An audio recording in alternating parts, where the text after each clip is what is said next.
रिंगण म्हणजे काय तर माऊलींच्या सोहळ्यामध्ये 2 अश्व असतात.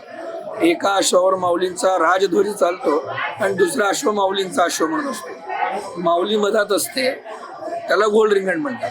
माऊलींच्या पूर्ण सोहळ्यामध्ये 6 रिंगण होतात. 3 उभे असतात, 3 आडवे असतात.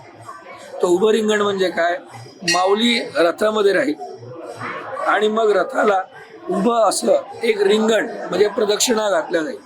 आता त्याचं वर्णन शब्दांनी किती जरी केलं तरी ते अनुभवणं म्हणजे आत्मसाक्षात्कारा समान आहे बरं का. तर उभं म्हणजे रथ मधात उभं राहील आणि आजूबाजूला उभी रेष, आपण उभं वर्तुळ जसं मांडतो ना ऑक्टेंगल, तसं एक वर्तुळ निर्माण होईल आणि त्याच्यात अश्व जे आहे ते माऊलींना प्रदक्षिणा घालतील, ते उभं रिंगण. तसंच देव मधात आहे, पालखीमध्ये आहेत आणि त्याच्या भोवती अश्व रिंगण घालतील, ते गोल रिंगण म्हटलं जाईल.